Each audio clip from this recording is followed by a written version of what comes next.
You know, after two significant games in a row with tons of ancillary information, it's nice to have a straightforward shooter again. Sky Destroyer is Taito's 5th game for the system, and it's the first one that I feel is technically solid. Elevator Action was a Micronix port and was loaded with bugs, and Jack and Pop came up short in a lot of key areas. Sky Destroyer is a simple game, but it's well made and it looks pretty good. Sky Destroyer was barely 6 months old in the arcades before this Famicom port came home.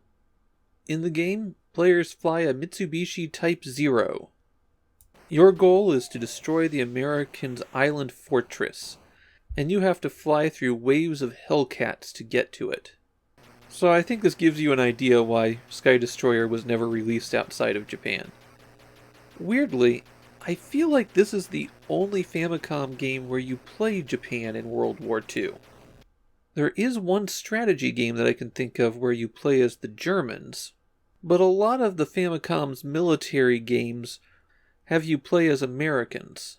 You'll be flying all day and all night to get to the naval fortress. Each section is 88 seconds long, and after 60 seconds, they switch over to a new mode.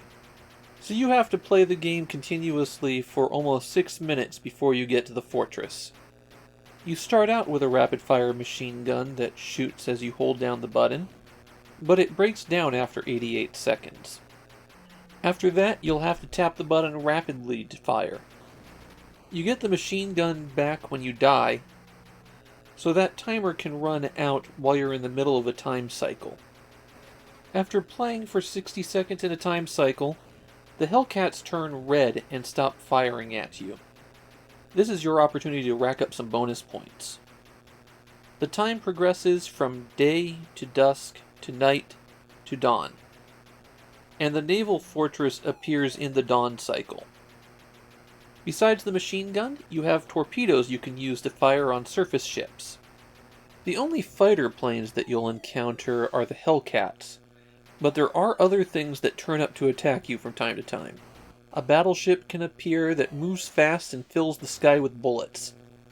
It's pretty tough to hit this one with your torpedo. Another ship that appears is the aircraft carrier in the distance. It doesn't attack and it stays still, so it's actually much easier to hit and sink. Finally, a B-24 bomber can appear. You have to hit all 4 engines to take it out. With the ships appearing low and the bomber appearing high, there will be something that appears close to you no matter which position you go for. If you manage to destroy the island fortress, then you get a bonus stage where you have the opportunity to shoot down more planes that won't shoot back at you. And then you start all over again with the day cycle. I've got a few general tips for Sky Destroyer. First, I found it generally easier to survive up rather than down. The way the planes approach means that the lower area tends to get more bullets than the upper area. Second, this game has a cheat code. If you hold down Start and Select and press Reset, then you become invulnerable. You can still crash into the ocean though. And that's Sky Destroyer, a pretty simple game, but it's also kind of effective. It does only one thing, but it does it pretty well. Compare this to the similar gameplay of Gaimos, and you can see how much better Taito is at this. And it looks a lot better than the previous attempts to do this kind of game. I kind of like how planes that you shoot down in the distance spiral down toward the ground. And now I'm going to walk back my praise a little bit because the extremely long gameplay and the tendency to fill the screen with bullets that come from off-screen wind up making Sky Destroyer kind of tiring to play. But hey, if you're going to play it for 10 minutes and then go do something else, you could do worse.